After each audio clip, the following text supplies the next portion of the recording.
It's showtime.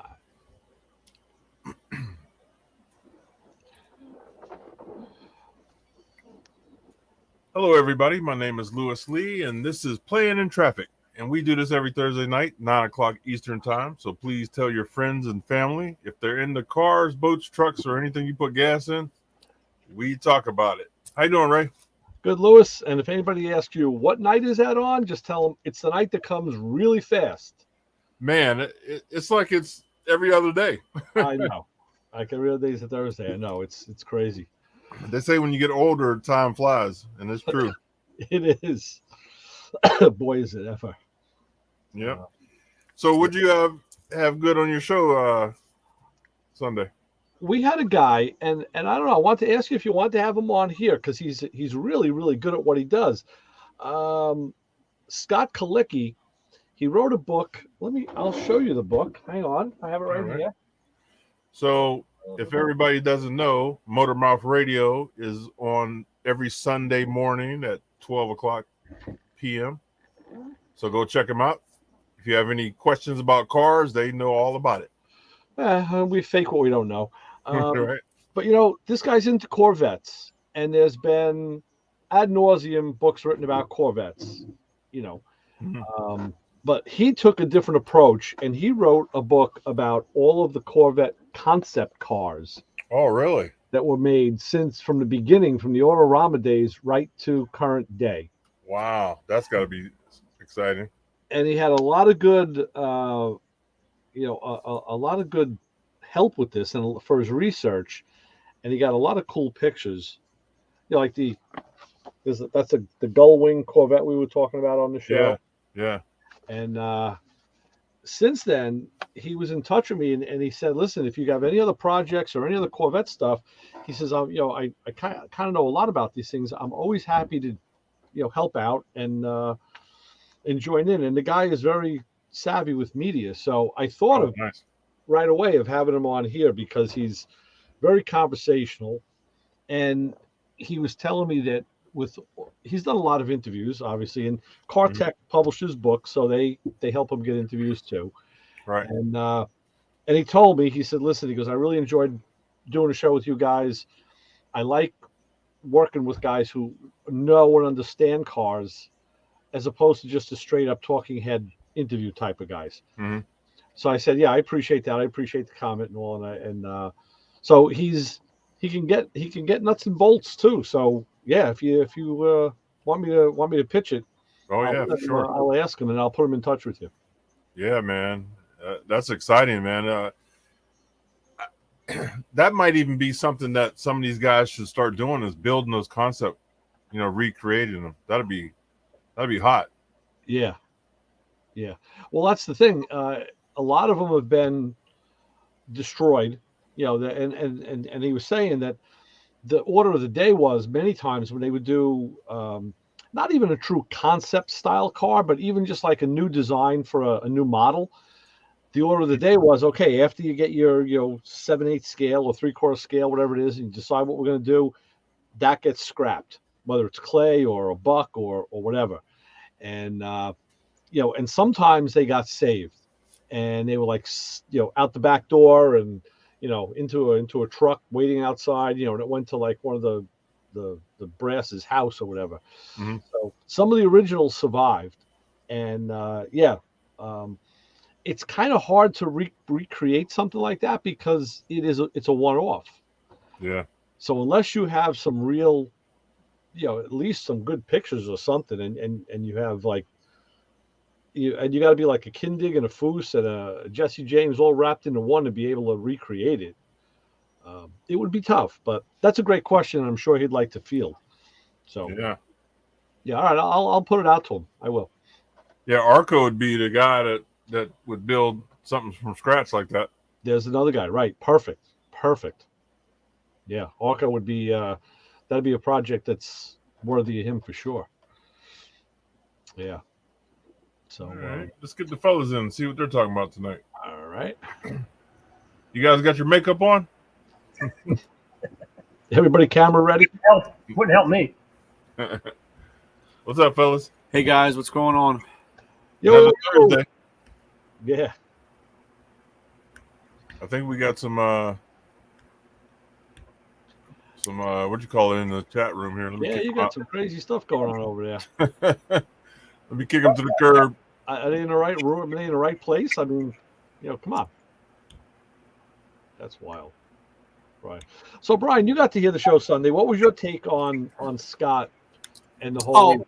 I thought it was really good. Shows like that are just really hard to get everything in, especially even an hour. Even if you could plan an hour, you still have your lead-ins, your commercials, and I mean, you just really, and that guy is just, once he gets talking, once you got him talking, there's no stopping him, and there's so much information. It's like I said, I really like stuff like that, and especially when he talks about, or you come across something that you remember, or you remember seeing because I have a lot of those books just like you have, that stuff comes across and you're like, oh yeah, I remember that, or you saw it on TV at one time. It's just really interesting.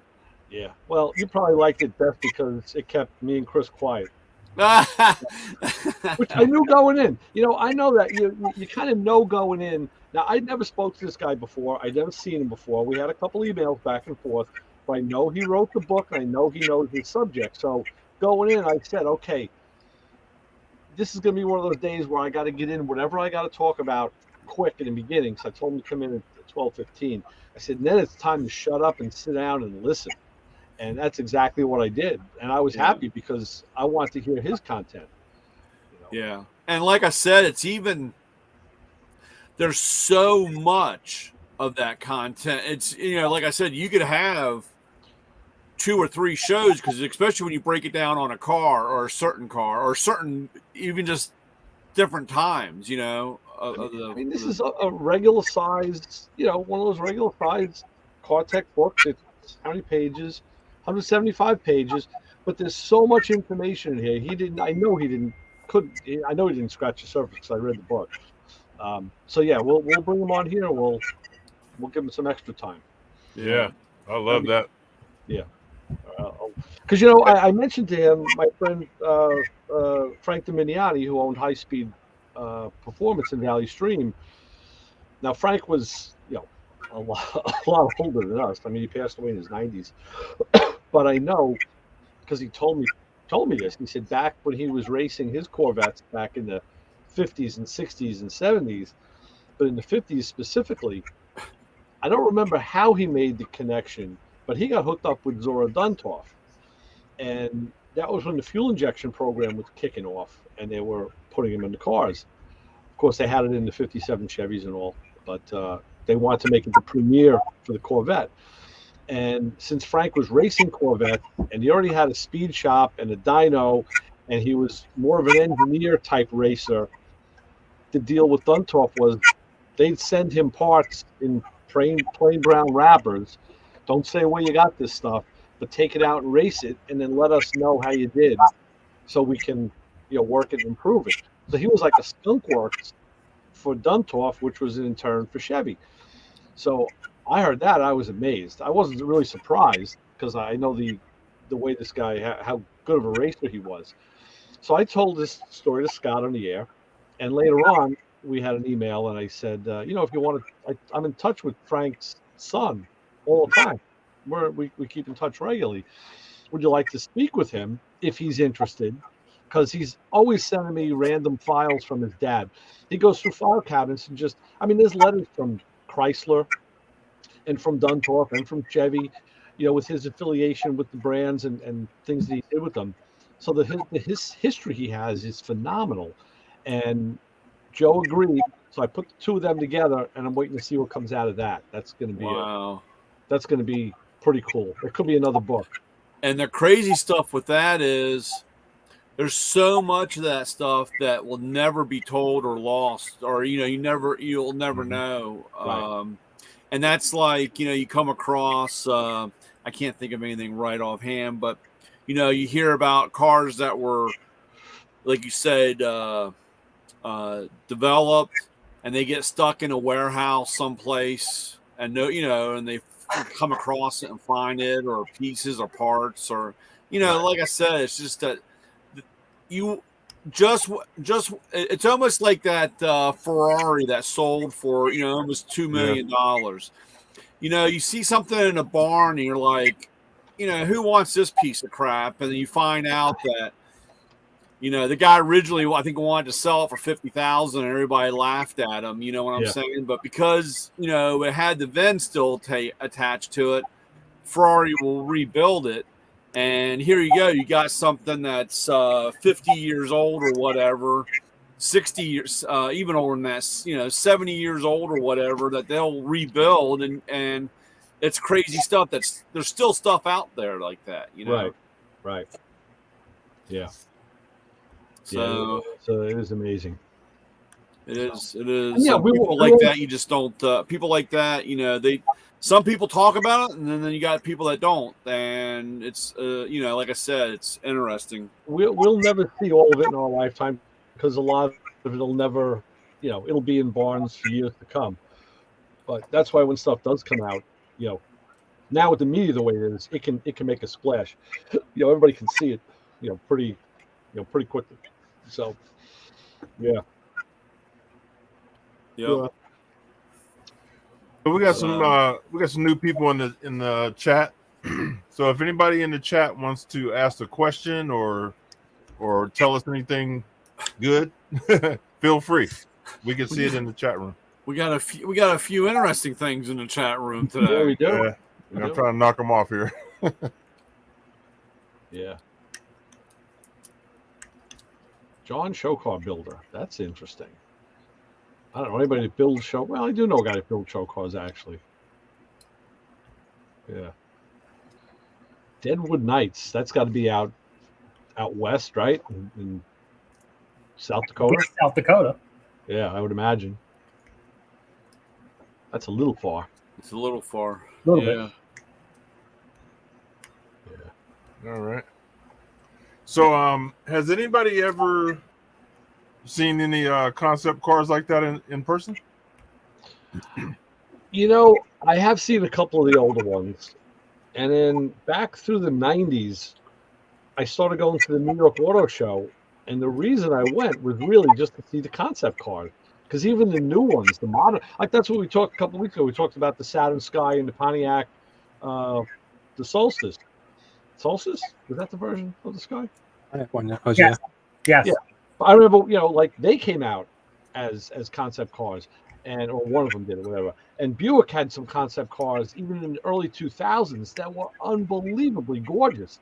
So I would go to the show really just to see the concept stuff. But I have seen some of the original one. There were a couple, and it goes back a number of years. There was a guy out here who had a big collection of stuff, but he kept on. Yeah, he kept on low key. He didn't make it public. So again, it was there, but you never really got to see it. Ward there asked a question about the disc brake, drum brake change, and about changing the master cylinder. There we go. And basically, most likely, you just have to have a differential pressure valve for adjustable pressure. Pressuring valve. They do make a different master for drum and disc, but yeah, you're right. You could do it. I was just talking to my buddy Kevin about this last night. So we're going to convert his GTO from drum to front disc, and we were talking about the difference in going with a trying to get a factory proportioning valve. His car now just has a metering block, which is totally different, or go with an aftermarket proportioning valve. But yeah, the pressure is, and if you do that, you have to have it depends whose master cylinder you use too, because like in my case, I'm using a Willwood master cylinder, and those masters don't have residual pressure valves in them. So I had to put I think it's a 10-pound residual pressure valve into the rear circuit. And what that does, it keeps the fluid on the drum brakes so that there's a little bit of tension on them when your foot is off the brake. Yeah. If you get a master cylinder that was made for disc drum, the valve is already built in. And like I said, when you do that, sometimes you just got to check your rod adjustment, because when things heat up, it'll apply the brakes when it's not there. I mean, yeah. Right. There's a few little things that you have to pay attention to when you do something like that. Yeah. So Very true. but it's a fairly common or easy, especially today, because now, 30 years ago, you had to go digging through the junkyard to find everything to do it. And today, you just pick up the phone and hello, Summit or Jags or Will or any of those companies, and they'll have a whole package deal for you to do. All right, so let me ask you this. My buddy Kevin, he likes stuff stock, which is fine. And he's going to do a disc brake conversion on the GTO, front disc. And he found a guy in California who has junkyard source parts. So he'll sell them the spindles, the rotors, the calipers, and a master. But the calipers and the master would have to be rebuilt. Mm-hmm. And he asked me, what do you think about that? And I said, well, I've rebuilt both, and it can be done. I said, but, I mean, at this point, I would just buy a new master just for safety reasons. And even the calipers, you don't know really what shape they're. I mean, you'll know when you take them apart, but they're cheap enough now where you can just, you can just buy new calipers too. So he's just going to go all stock, back to the stock. Yeah, he's looking at the single piston caliper, 10.5-inch rotors. He's not looking to do anything crazy. Yeah, but if he's spending that, whatever that costs, for a couple more dollars, he can get some upgraded, whatever brakes. Right, that's what we were kicking around because I think this guy he'll sell them all that stuff for like $500 or $600, and then you got to ship it, so it's heavy, And I told him then you still got to rebuild it. Yeah, I said so we can do that. Yeah, we have the technology, but I was trying to have him go the other way, go with some of the new stuff. Because he would never have the braking power is the new stuff. Yeah. Yeah, the way he drives the car, he doesn't really need it. He's not looking to go. But some people in general, because even though you buy something aftermarket and it says it's meant to fit, there's still a lot of fabrication, pre-checking, setting up. A lot of that stuff doesn't just bolt right on. I had a guy, a person I know that, had gotten a set of calipers, to put on, and he didn't space, he couldn't figure out why one pad would fit, the other pad wouldn't, because, he needed to space it all out. Okay. Oh, yeah. I've heard of that. And like I said, if you're not really into it, it might just be easy just to go with the factory stuff instead of some people. I mean, I know there's guys that have bought stuff and they end up putting the factory stuff back on because they didn't have the knowledge or the patience to go through and fabricate something or make a bracket or whatever. So, I mean, just because it says a direct bolt on doesn't really. There is no such thing. What does that mean? Yeah. Well, there's the man right there. I mean, it means he'll directly bolt on, and then you play with it for like 8-10 hours, and then make it fit. Correct. Right. Yeah, that's usually where I go with. Is like, it'll directly bolt on once you make it fit. Right. So, I mean, that's it. As a guy, I mean, I have difficulty sometimes because I like the factory stuff. And I've been told before, why waste the time and energy to do that to make it work as something aftermarket. But again, it's just, there's, we're all different nuts and bolts. Yeah. So. Yeah. Speaking about that, I want to just jump back in time a couple weeks because I didn't get a chance to do this. I haven't seen Justin. Justin, I want to mention publicly that article that was done on your shop about the PT Cruiser on the drive.com. Yeah. Big kudos, buddy. That was fantastic. I'm glad to see they gave you that good write-up, and they mentioned you by name, which was great. I didn't even give the guy my name. Really? I told him my first name, and that was it. So he did some digging. Okay. No, that was really cool. It's kind of funny. There's been 4 or 5 other smaller articles written on it. Right. If you Google Hemi PT Cruiser, it's like the first 5 things that pop up. Nice. Oh, nice. Kind of cool. It is. So thank you. Yeah, that's exciting. it's we all love having successes of our own. We don't get them all the time, but it's just as good when you see a friend have one, and get the recognition. It's like, hey, I know that guy. Yeah, until about 2 car trailers full of PT Cruisers start showing up and and stuff. You know what I'm saying? I can't tell you how many people have messaged our Facebook page or Instagram, like, how much to build a PT Cruiser? I've got a PT Cruiser. Can you put a Hemi in this? And Sure. everybody's got one, apparently. Not cheap.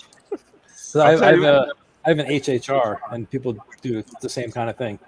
Yeah. We've had a couple guys talk about doing V8 conversions on those. Yeah. All you do is just gut the whole interior and just put a new chassis on it, right? Pretty much. Yeah. Yeah. Yeah. Mike Cotton built a HHR. Oh yeah. Yeah, it was pretty beefed up, I think. I don't know if he ever finished it, but I know he was working on one. I've seen in videos because I have an HHR when he's driving around and whatever shows that fast, whatever all the shows he's on. Like he's in a HHR, but they never showed like the outside. I mean, I don't. Well, think you know what what happened is he started doing the show full time, and so his time is he probably never finished it. I'm gonna get him back on the show when he's not busy. He's like upside down. Yeah, he's doing fast with with Newburn and Cotton, right? So yeah, I'm excited for those guys. They're doing good stuff. Yep. Yeah. We got some gamers in the house. Yeah. Some crazy ones in the chat there. We were talking about concept cars earlier. I brought a few pictures. I want to say this was 2008, I think. The North American International Auto Show did a couple concept cars. Yeah. There you go. What is that? The Riviera. Right. Oh yeah. The Buick. That's one of the ones I took the pictures of. Yeah. Okay. Beautiful. Awesome. What else do I got? This is a Dodge Zeo. Yeah. That's what I mean. They were doing in the 2000s even. They were doing some really cool stuff. I saw the Camaro right before, was it 2006 or whatever the first when they came back. I saw that car. I forget who brought it out, but there was they recreated like the first version of a Jeep. Yeah. That's unmistakable. It's like a Jeep Roadster thing. Oh yeah. Right. Oh yes. They recreated the Nomad Corvette, and it was at the auto show. I don't remember who did it. Maybe it was a Chevy. It might have been a Chevrolet car, but I went that year specifically to see that. I saw that one too. Is that a Mazda? Oh, it's a Mazda. Yeah. Yeah. I remember. Got some like funky stuff going on in the back wheels there. Yeah. Like that's all the pictures I got. I got a bunch of them, but I have to dig through envelopes to find them. Yeah, they don't do cool stuff like that anymore. Yeah. Yeah. And unfortunately, I don't have it's at my storage unit. But if I knew we were going to have concept cars, you think of all the Hot Wheel concept cars they've done, right. And there's a lot of them that it's kind of funny when you look at them, and they'll say concept Dodge or whatever. You could see especially this was like right around 2000. Early 2000s, and then you could see them later on where, like you said, because they had one very similar to a Camaro, the Dodge Charger stuff, and for Hot Wheels to do it, it had to have been pretty damn close, or they had to know that this stuff was going to be coming out. I just it's pretty interesting on that design or make. Yeah. So let me tell you something about my Hot Wheels. So me and my grandsons were at the store, and they said, "Let's go check out the cars." Right. So we go over. Both my grandsons buy a car each. So I buy two, and I end up coming home with one because I got gaffled by the little one. He wanted to trade me. I was like, nah, I ain't gonna trade you. Just go ahead and take it. Nice.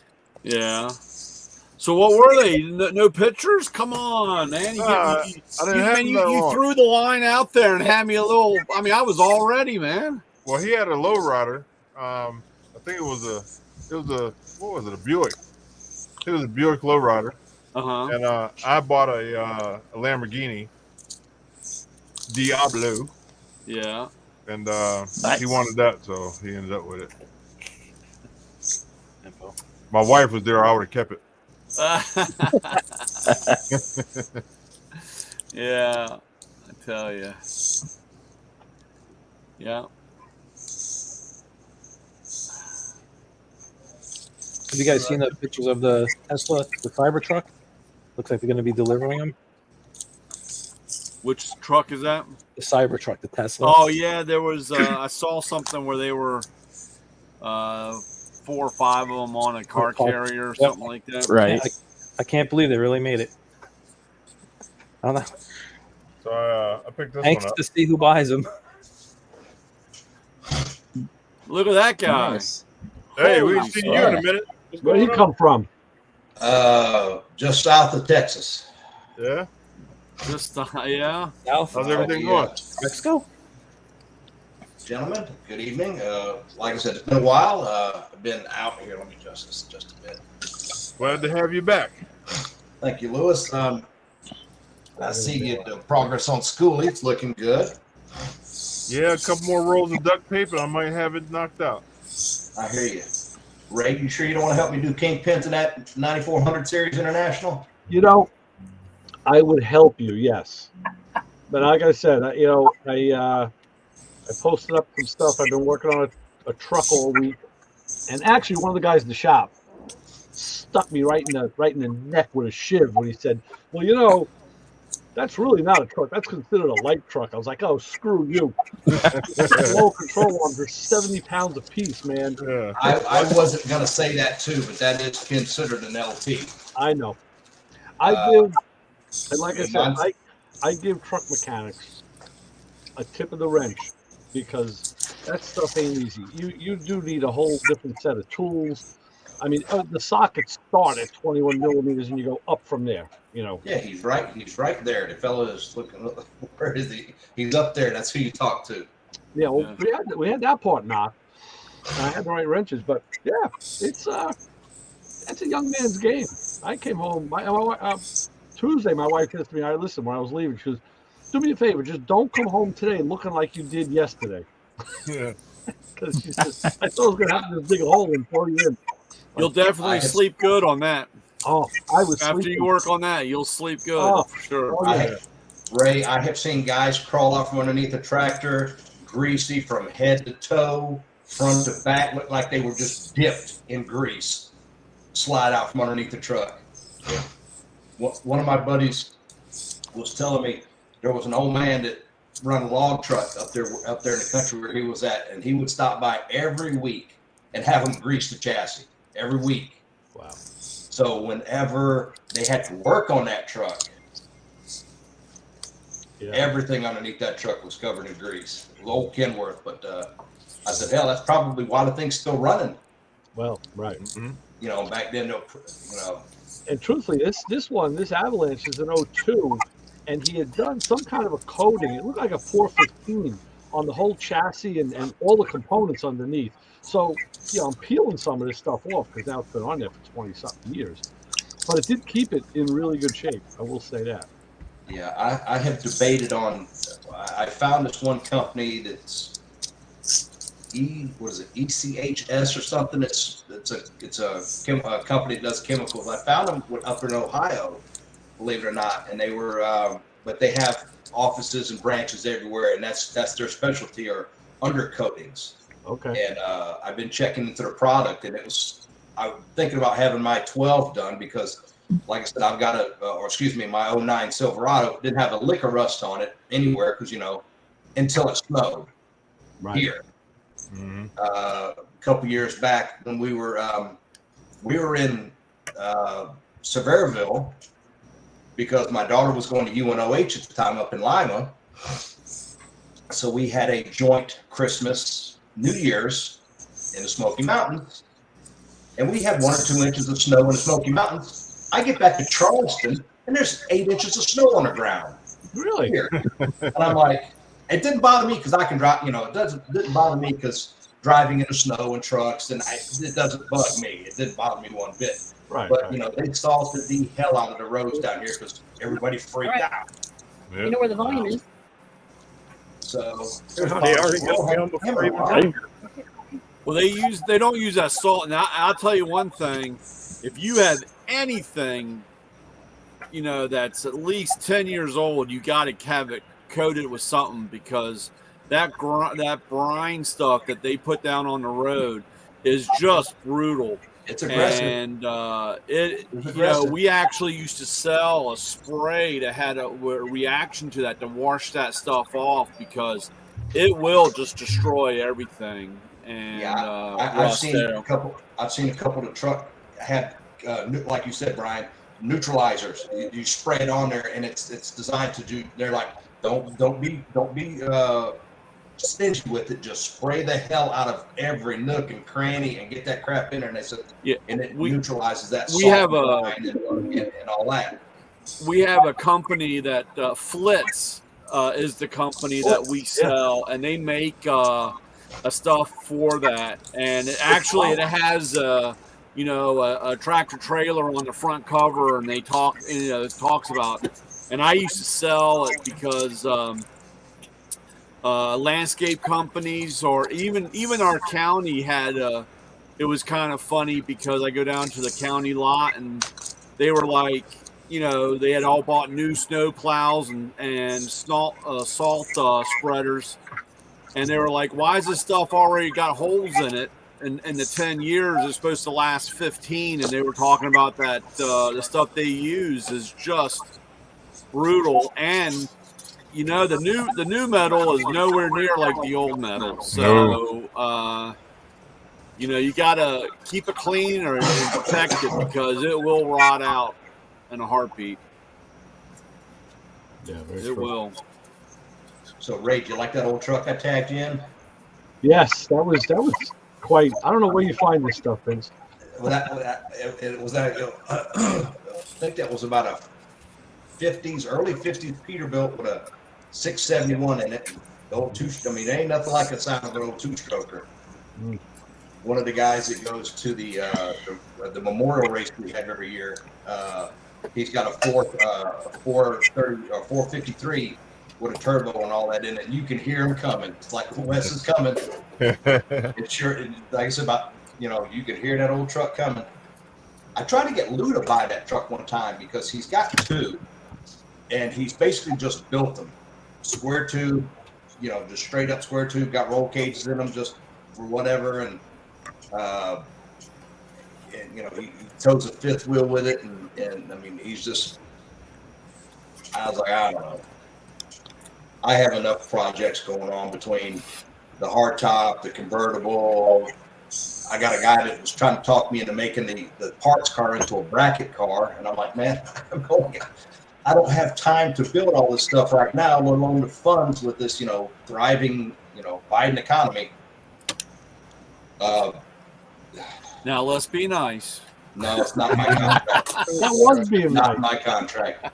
I speak military, trucker, construction hand, small businessman, farmer, whatever you want to call it. I speak it all. I don't have time for it. All right. But no, like I said, I just and there's some personal stuff going on. I'm trying to sell my RV. Everybody's like, well, is it this, is it that? And it's like, I sent the guy was busting my chops for like an hour and a half, asking me this, asking me that, asking me that. So I sent him a link, and he goes, well, what's that? I said, just check it out. I sent him the link to Winnebago for a brand new 37-foot diesel pusher that starts at $457,000.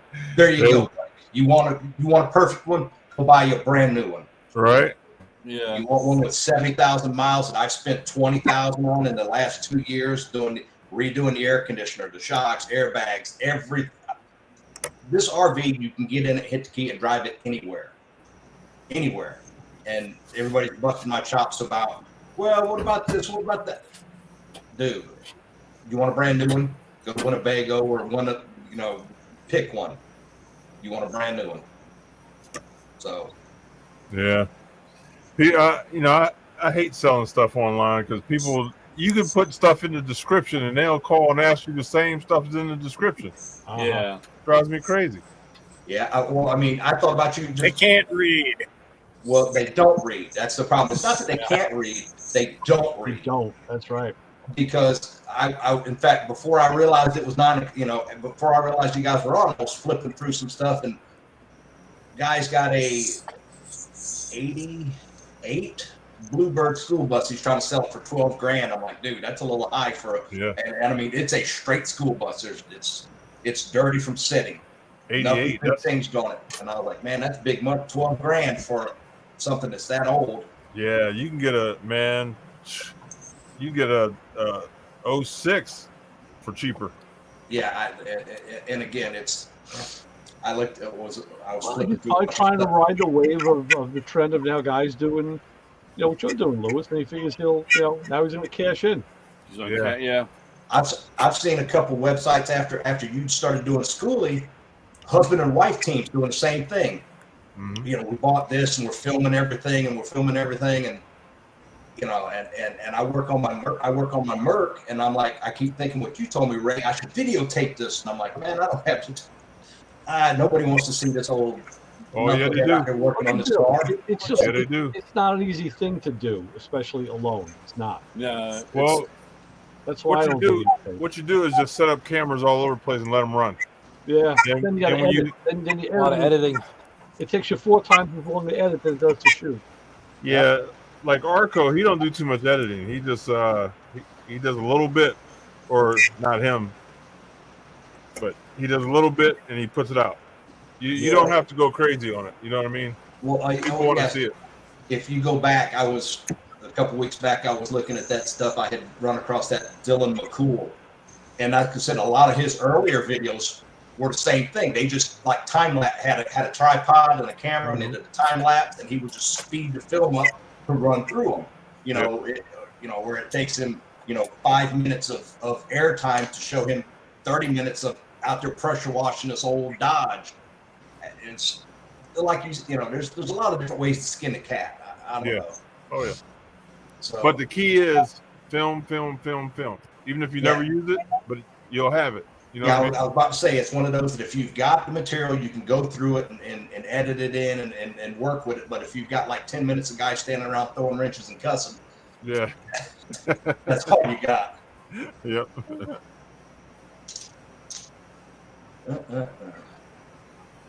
Yeah, I'm getting to the fun part on the bus. I'm starting to build stuff for inside, so now it's getting fun. Yeah, when you turn the corner and start adding instead of tearing it apart and cutting out everything, and that's when it gets fun. I'm about there with my car. I've got 1 or 2 more things left to do, and then I'll start putting that AJE front end under mine. And then I keep trying to reach out to what's his name? Derek Bieri. He's got that when he bought that 171 Chevelle, that light blue one, it had those Super Sport Kragers on it. I'm like, you need to sell me those wheels because that's the exact wheels I need for my 66. Well, he's supposed to come on the show as soon as he gets loose a little bit. So we'll put you in touch.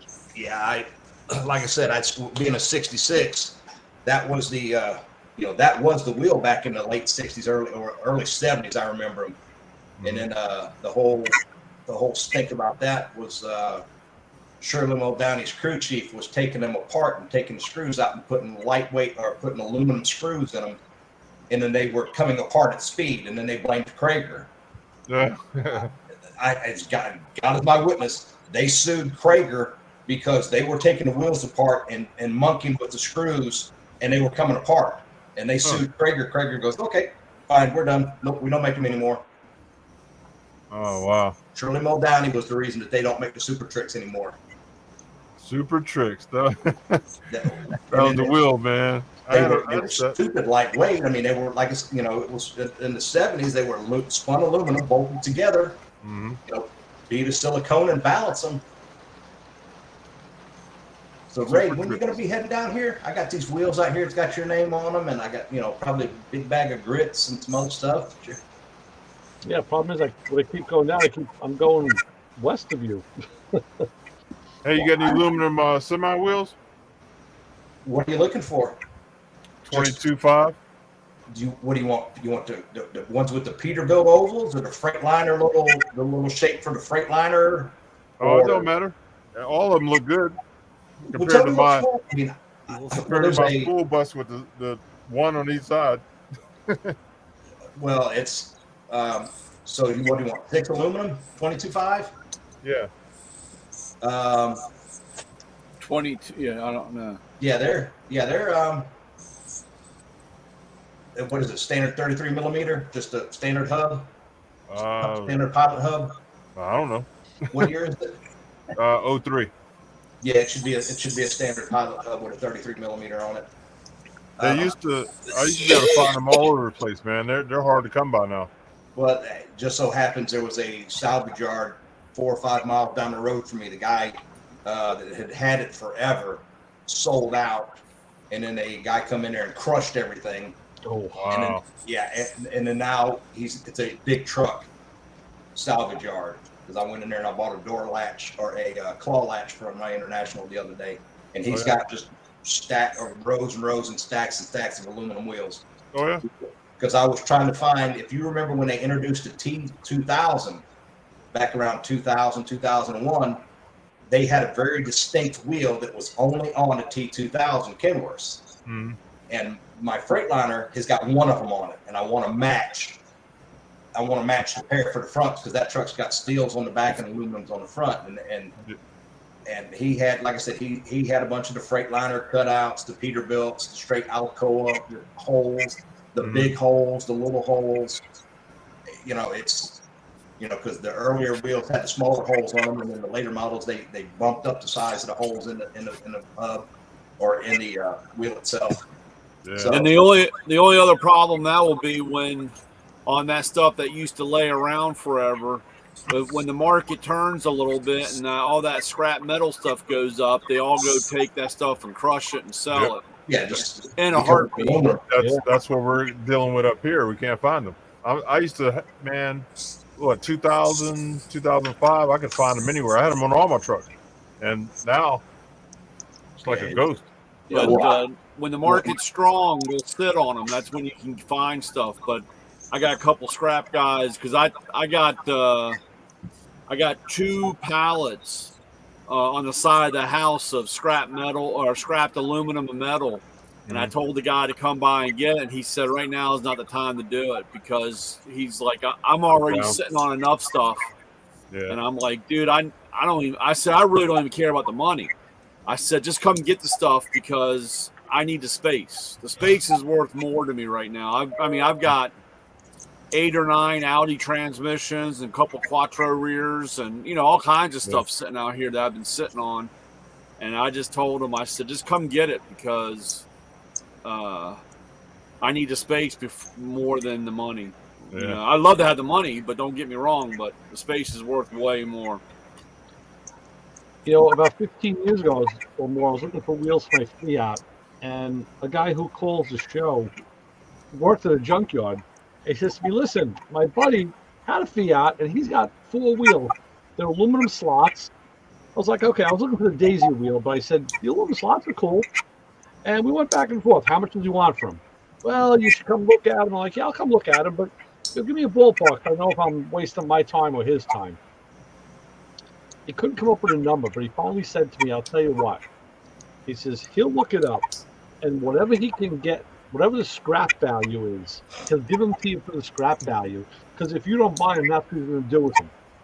And at that time, it was about, I forget what it was, a pound, but it ended up being about $15 a wheel. So for $60, I got 4 13-inch aluminum slots, and they're in the garage now, and I want to sell them. The funny part is you can't even find 13 tires. I mean, that's gotta order them. Well, and hope they come in. I have a set of the stock rims, the stock steel rims with 13-inch tires in the other garage, And see, I found a set of Maserati bi-turbo rims, which were like super light. They're magnesium, and they're 14. So I was able to upgrade the tire size. So that's why I never used the slots. Yeah, my car, like I said, my car originally had, I think, like a G78 on it. And Yeah. it's like, you say that now and they're like, huh? And then you I go know. They don't know what you're 14, talking about. and there's another, huh? I'll tell you though, Vince, it's kind of funny. Every once in a while, I come up against, I find a Cyclone like I did last week at the cruise night. That yellow six, that's the same, that's the way the two-door is supposed to be painted. When I saw the paper, black top, yellow, that was a 67. That's got what they call a tombstone taillights in it, where they're, Right. where Yeah, mine are horizontal. They're around, at least up here they are. What's that? I said they're around, at least up here. I've seen a couple of them over the years. Yeah, you run across them. I mean, there's a guy outside of Charlotte, I think it's Hickory, has got 3 of them, and he's wanting like a basket, like a package price. It's like, come get all 3 of the cars, a couple K. I need to get them out of the way. And I'm like, well, that's how I ended up with my convertible up there in Ronkonkoma, that Tori was nice enough to go get for me and have brought down. Is the guy just had it in queue to do it. He goes, I'm just not going to get to it, and I don't want to crush it. But I think I gave the guy $400 for the car with a title. That's complete car. Didn't have the running gear in it, but a convertible, Cyclone with papers, $400. Yeah. So, like I said, if I had land, that'd be dangerous, because I would be selling Cyclone parts, because I'd be buying them just like that and putting them out there and parting them out. I know a guy up in Massachusetts quit his job as an Audi mechanic, and that's what he does now. Is he just purely buys and sells Volkswagen and Audi parts. He buys the cars, posts online. I got a good this, and that's all he does is strip cars out. Can you get Brian a gas tank? Says he's making more money than he ever made at the Audi dealership. And I was like, dude, well, you must not have been that good of a mechanic. That was my response. Vince, I'm looking up on those Krager wheels, man. Those are pricey, some wheels, man, on eBay. The Super Tricks? Yeah. Well, the reason that I was talking, and I've even emailed the Vice Grip Garage email and sent to him, it's because of the offset that he has. He's got like a 10 or 12 inch wheel with a straight up 6-inch offset, and that's the wheel I need for my car. I can find a 10-inch with a 4-inch offset or a 6-inch offset. I can find them, but the offset's nowhere close to what I've got, even with the relocated spring hangers. The wheels he's got will work without me having to having to cut up anything. So, but, they got 15 by 3.5 smallies on here. The pie cutters. Pie cutters here for $800. It's like crazy money for. There was a guy, and I can't remember if he was in Florida or Ohio, that I had reached out to that had a pair of 8s. And he just wanted stupid. I sent him a question, and I asked him a basic question about backspacing or something, and he sent me back this scathing letter. Oh, you don't know what you're doing, and you know what you're blah blah blah. And I went, dude, chill out. I asked you one simple question, that if you had a brain, you could walk out there and get me the measurement on it. But no, you and the horse you rode in on. Dude, I wasn't trying to start a fight. I asked you a question that would make them where I could use them or not, because the picture in your description is very lacking. They had some 15 by 12s in here, and a pair of them, they want $1,200. $1,200. It's like crazy money for. That's insane. So Vince, what about a nice Magnum 500? I've seen that. I know where there's a set of. Well, it's strange. I love the Magnum 500 wheels. Especially the Mustangs and certain cars like that, they look perfect. They look great on. Actually, a early 70s, like a Maverick, 71, 72 Maverick, lowered on a set of Magnum 500s, looks mean. Yeah. But it's just, I've got to look for this car up here, and actually push come to shove, the reason I was also kicking around, I've got that 69 Chevelle that I drove in high school that I'll have back eventually. He pulled him off a 71 A body. I know the bolt right back on that 69 A body. So, but Yeah, no, it's, I like to look at that kind of that not pro street, but that race bracket car look. And I mean, they'll tell you that you're not supposed to drive those on the street because they are super. You know, if you've ever picked up a super trick, they don't weigh anything. I mean, they're basically spun discs bolted together. You know, like the old center lines. Same, you know, the auto drag center line, same thing. 2 pieces of spun aluminum bolted together. Bead of silicone around the joint, and there you go. yeah, that's like the old. What were those wheels? The BBSs. I've got a set of BBSs. And it was funny. It was on a 911. I'm sorry, a 944. It was a customer of mine, and he had sold the car, and the guy did not want the BBSs. He wanted the original wheels that came on the factory wheels. And I had mentioned to him once before that, you know, I really like those BBSs because it was dish. They were, you know, brushed aluminum. And they had white centers. You know, a lot of them were painted gold, but this had the white centers. And I told him I'd like them. And so one day I'm at work, and you know, he came to the back of the shop, and he was like, "Hey, Brian, I know you said you really like these BBSs, and I sold the 44, and I don't know what to do with the wheels. Do you want them?" And I was like, "Well, I mean, how much do you want for them?" He goes, No, you can just have them." Oh, wow. And I was like, "Yeah, all right, no problem." Okay.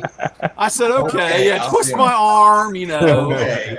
And so he goes, yeah. I said, "Well, just bring them by." He goes, "Oh, I got them in the trunk." And I'm like, "You got them in the trunk? Okay." Well, he had taken them all apart. Oh. So, you know, he took them all apart, and they, you know, they were like in a box like this. You know, they were all stacked up, and bunch of discs. Yeah, the discs, the rings, and the bolts. And I was like, "Oh, that's awesome." I said, "Well, at least did you mark them?" I mean, you know, no, does it matter? Oh no, it's okay, buddy. You'll never get it balanced. Nope. So I still have them in the box, and I'm like, if I ever, I mean, you know, I've talked a couple places, they'll put them together and spin them, you know, and get them balanced, put out. But they were like, he didn't mark them, you know, he didn't even at least put the, you know, and I'm like, nah, he just took them all apart, threw the nuts and bolts in the box, and you know, with the centers. So what would make you think to take them apart? Well, he didn't have the space. I mean, you know, he had the wheels stacked up, and then he realized that they had bolts in the center, or you know, around the end. So he took the bolts out and took it all apart, and then it was able to stack them. And they sat around a couple weeks, and he finally said, "I just got to get rid of them." So he brought them to me, and I'm like, "Oh my God, I can't believe he took these things apart." You know, this is what I was talking about.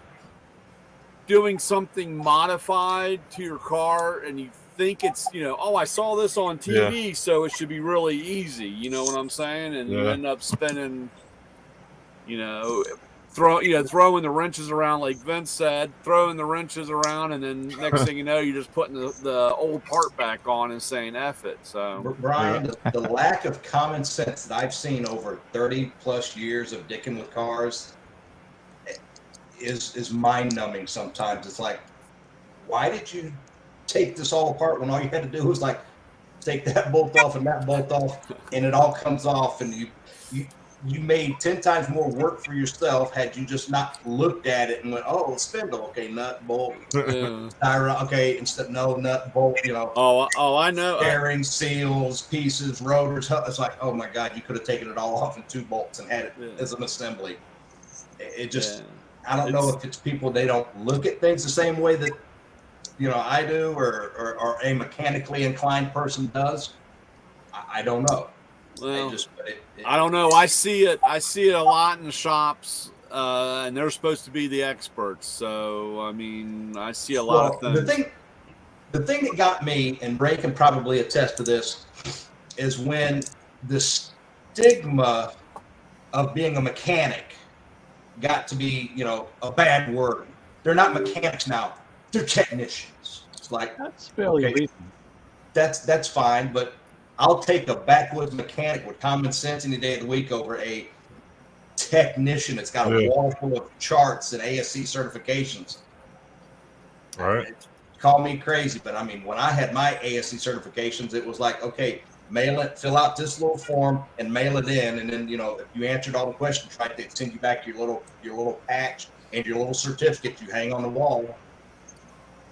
That was when I had my 5 ASC. Yeah. And, people would go, ASC, what is that? Now they're like, must be ASC certified, must be this, must be that, and we won't talk to you. And I'm like, again, I don't know. Well, that goes back. I mean, unfortunately, it's because you have a person in charge that was never a mechanic or doesn't have no idea, and they figure, oh, if the guy has ASC, he must know something. And that doesn't really mean anything. And I see that with, I know a lot of guys that are not certified that way that are really good mechanics or technicians, whatever. But a guy that knows something, supposedly knows something because he's had that patch on his arm. He doesn't even know how to use a screwdriver. So, Brian, I saw some of that when I worked for Ford, because half of our shop didn't have a single ASC certification, but they had been Ford factory trained. Yeah. And so as long as they wanted to stay in brand, and I knew guys that worked for the Chevrolet dealership were the same way. They went to the Chevrolet training and all that, and they said, as long as we stay brand loyal, we're good. Like the one guy was actually from Tennessee or from Kentucky and was down in Savannah working. And he's like, I went to all the, he goes, I went to the local Chevy dealer there in Paducah, Kentucky, where he was from. The guy liked him, sent him to all the GM schools and all that. So he had the full resume of GM training. And he goes, I can go to any General Motors, Chevrolet, whatever, because I've got the GM training. He goes, ASC? Nah. He goes, I got the GM. And like I said, half the guys at the Ford dealership were the same way. They had all went through all the Ford training, Ford schools and stuff. And yeah, we went through that with the, on the Porsche, because they didn't care, or it's not they didn't care. It's just that as long as you were factory trained, and we went through, and then, like I said, it was sometime by the late 90s, the ASC thing started becoming a more important or whatever, because I remember when the district rep from Porsche came in and said, hey, you guys got to have ASC now with your Porsche, so and that was the same. And next thing you know, BMW started in, and Audi started in,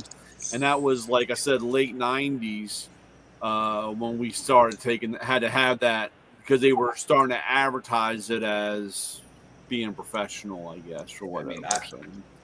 There was one other shop when I worked with Napa. And yeah, I'm one of those monkeys who's had 100 jobs because I've always done whatever I had to do to make a living. When I worked with Napa, there was a guy that was behind our store, and he primarily did German and Italian imports.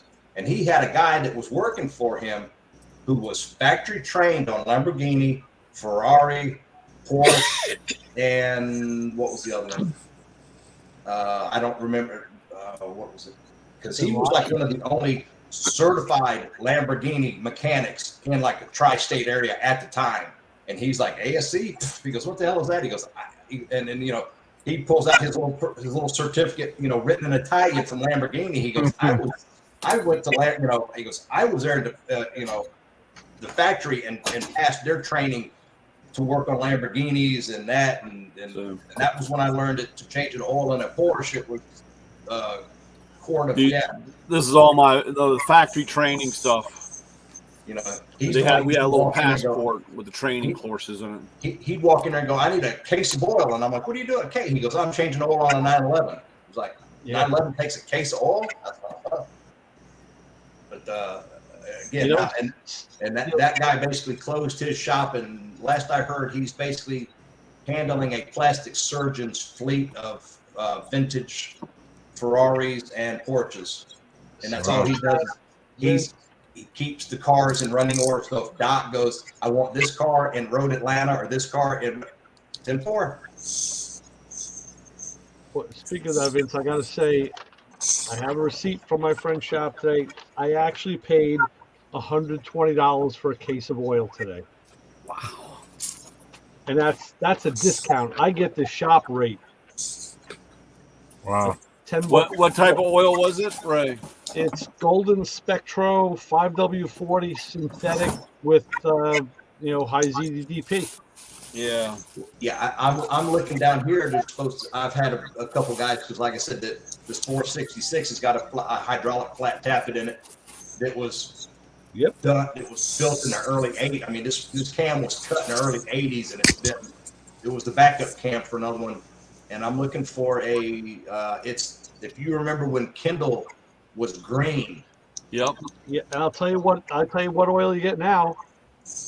Brad Penn, that's the name of it. That's it, Brad Penn, because that's what I was using. That Kendall oil, and it's still green. Yeah, that's what the one guy said. He goes, do you remember? And I said, I remember the green Kendall motor oil. I said, because I used to run the 2050 in all my cars. And he goes, Brad Penn basically is that, because Kendall now it's all just like the regular stuff. But he goes, the old school, like the green Kendall is now Brad Penn. There's more out there now than there was a few years ago. You got Brad Penn, you got Gold VR1. VR1. Valvoline actually has a VR1 Valvoline is what I can find around here. VR oil, yeah, VR1. But it's that racing. It's VR1 racing, right? High zinc, ZDP, and all that stuff. I think Joe Gibbs has one on the market. Yeah, Joe Gibbs has got a really good one. Get that that's what we use. I forget we use all the Joe Gibbs stuff. I forget which site it is, but somebody has their hot rod. It's like a Haggerty or Amsoil's got a hot rod. It's supposed to be a high ZDP. Yeah, it may be Haggerty that has their own brand of oil. They brand it with their name. So there's a few of them out there, but they're all about the same cost. Yeah, we got into a discussion a while back where the guy said, "Oh, just put Rotella T in it," and I was like, "You don't want to do that." I know, because Rotella T4 does not have the zinc in it that it used to have. So that's the thing now. Like I said, I forked out $120 for a case of oil. I was like, Jesus, man! If you would have told me a few years ago that I would spend this kind of money on oil, I'd tell you, there better be like a bag of Coke in the bottom. But, extra kilo to go. Yeah, exactly. Yeah. That was your liquid kilo there, Ray. Liquid gold, man. No. A tequila sunrise with a cherry on top. Yeah. Well, guys, I didn't mean to pop in here and just kind of like take over the show. No, you're good. Like I said, I was doing something and I looked at my watch and I was like, holy crap, they're on tonight. And I got it all fired up here and actually have my office set up with I figured out how to get the camera working because I had it plugged in for a while and I couldn't get it to turn on. Well, it had put a little moniker on the desktop and I'm like, okay, well, I'm not looking there. I'm trying to do it the old school instead of just going to click. Yeah. No, you're always welcome, bro. Oh, I appreciate you sending me the link, Lewis. Like I said, I was sick as a damn dog last week. I twinged my damn back. I couldn't hardly move. So yeah. You ever up around this way on loads? Well, we're what's the place? They're talking about not Lima. That's where she went to school. You're up in Youngstown still, right? Yeah, just east of Cleveland. Yeah, they're talking about moving the race the memorial race that we do in Owensboro again. It's back in Owensboro this year, and they're talking about the guy who's been doing it, he's like, I can't do this. He goes, I mean, I live in Missouri and, you know, setting up a race in Kentucky and all this. He goes, I can't do this anymore. We've done it for X number of years. So they're wanting to try to wrap our Kentucky race into a race that they do at some place, some 42 something. It's an all Ford race. And I got to looking at the address that the guy had for the track, and it's north of Columbus. Okay. And I'm like, that's a damn haul for us. And like my partner in crime goes, he runs a rail, and he goes, the problem I see and why he doesn't travel more is a lot of these guys that put on these events, they'll have, you know, like box, no box, all, you know, they'll have all these car brackets and races for cars. Yeah. But yet when you get a rail, they're like, okay, well, there's 2 rails here. Well, what the hell did we drive 12 hours for to run 2 rails? And, you know, hell, we could have went, you know, an hour down the road and done test and tune instead of, you know, 11 hours to Ohio, right, from Georgia. And so I don't know. Like I said, there's talk of maybe doing a door car. Like I said, I have always kind of said that's what I'd like to do with that final car is make a bracket car out of it. But nice. Yeah, let me know if you're ever up this way. I will. Like I said, I've got your contact. I was gonna. In fact, I was thinking of something last night. I was gonna shoot you a message today, but I got tied up with doing some stuff, and because it's you and I had talked about doing some stuff before, and it just, you know, life happened, and we ended up going 900 different directions. Yeah, right. So I had a couple of thoughts that I still want to do, and trying to figure out how to do it and not get sued, and you know, that's the key. Copyright laws and infringements and stuff. Yeah, call me anytime, man. Yeah, like I said, I'll definitely reach out to you again when I get a minute. Okay. But Ray, you sure you don't want to help with those kingpins? I tell you, I will gladly help you. I got the kit, you know, the new kit. The Stemco kit's only $530 for the kit. I'll be a great assistant. I'll be a great assistant to you because you got the reamer.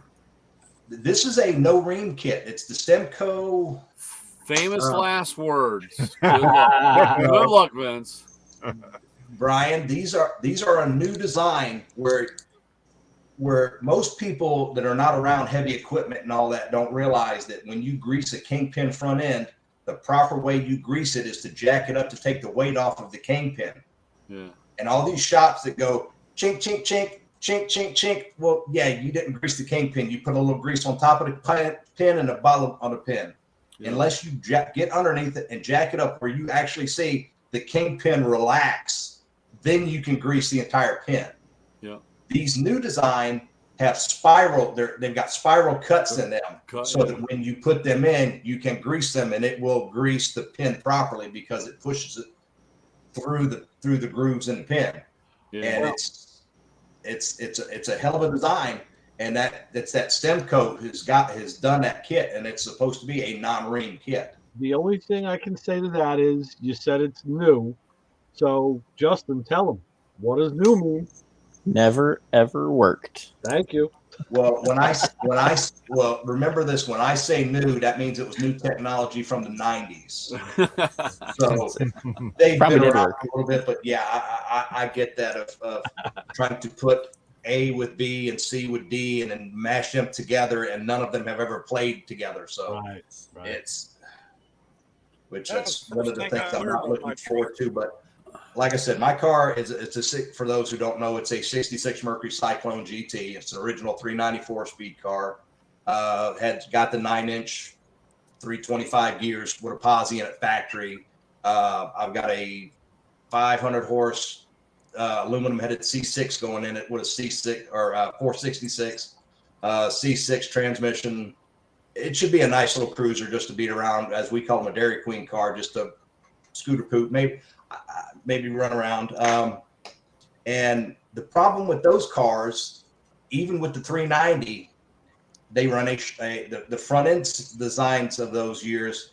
They run a shock tower, and the shock towers are so tight on an FE, especially, you can barely put your hand between the head of the exhaust of the shock towers.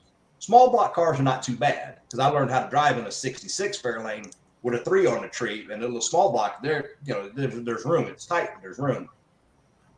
The 460 is wider than the FE, and it's tight with an FE in there. So I got to calling around and looking at a bunch of other different same body mid-size Fords and Mercurys of that vintage. Hooked up with a guy, Anthony, with AJE suspensions, ex-racer, or actually they still race, but they developed this kit for like a K member.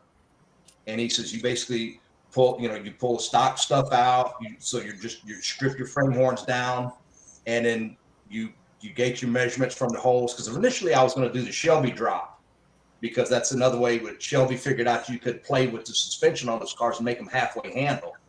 So I was going to do the Shelby drop, and he's like, no. And then doing this AJE kit, it converts it to a K member basically, where once you make, you drill your few holes and set it up. He goes, once you put this K member in, he goes, you can put a Godzilla motor in it, an FE, a 460 or 385. He goes, any of them will drop right in. And so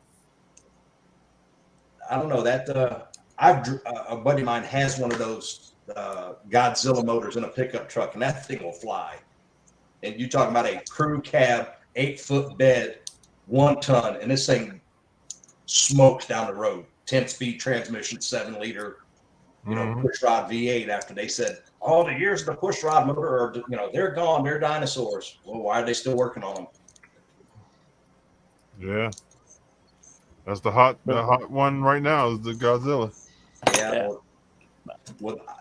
Or he said Coyote too. He goes, if you want to do a Coyote, he goes, you could do a Coyote in there too, and that's the other reason I think some of the guys with the Fords are doing the LS, the litter scooper swaps instead of a Coyote, because the Coyote is wider. And it's funny. I sent something to Terry, and he hasn't responded back to me. So I don't know if he hasn't seen it or he just doesn't like it when I refer to the LS as a litter scooper. But it is what it is. He's a good. Lewis, he's from King Street. He's from King Street, South Carolina, 60 miles down the road, where I was at 3 times this week. Yeah. That's where because in one of the interviews, or she was talking to somebody, he said, it might have been on here. He said where he was from, King Street, South Carolina. And like I said, I was there Monday, Tuesday, and Wednesday. Yeah. And he used to go down there every summer and hang out with his uncles. Yeah. But there's like I said, I was down there, and I was gonna send him a shirt. I saw the other day that it's got a picture of the Godzilla motor on it. It says like an LS, and then underneath it says "but for men." Yeah. Yeah, those things are pretty cool. I can't wait to get my hands on one. Well, there's one of them Godzillas. Well, my buddy in Louisiana, he was telling me, because he had a Mustang, and it was an old bracket car. He was debating on putting it. No, one of Mustang was a Fairmont, and he was debating. He goes, you can buy a takeout package, Godzilla motor, 10-speed transmission, wiring harnesses, and everything for like $13,000.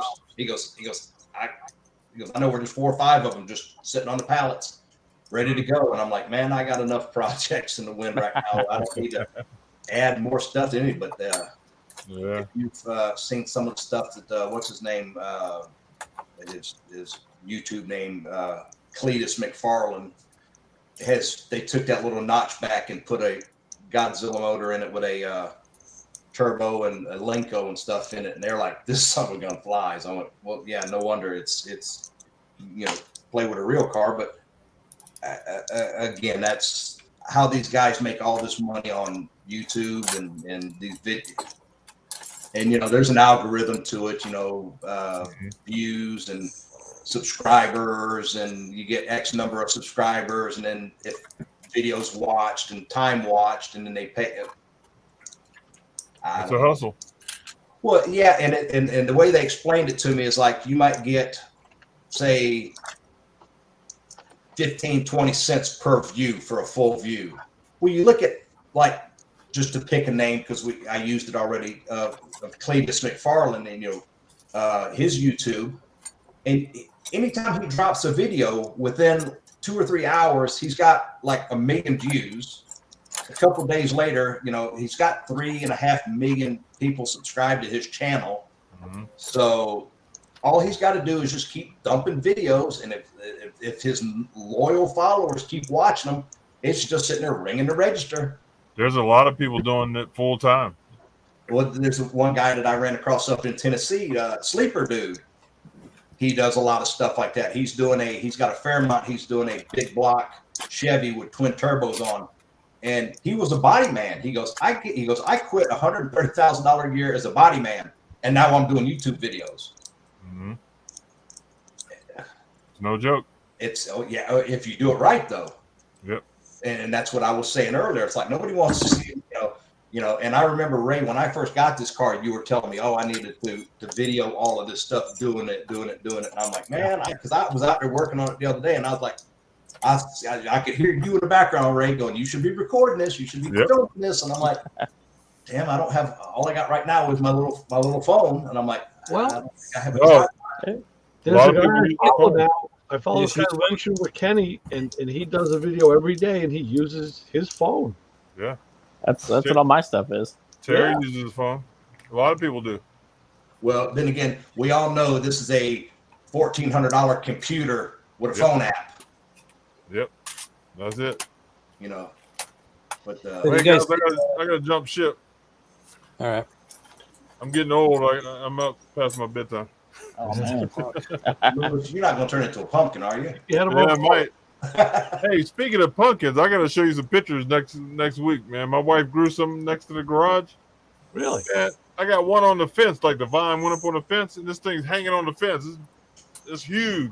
Wow. Yep. Well, there you go. So hey, you guys have a safe week, and everybody, hopefully I'll see you next week. Lewis, you'll blink and come back here again. Don't worry. Lewis, I'll reach out to you within the next day or so. It ain't nothing crazy, but like I said, we had talked about it before, and I just want to get your input on something. So, okay, sounds good. Later. All right, appreciate you guys. Bye, Lewis. All right. See you, man. I'm gonna cut the live off. All right. We'll continue on from here.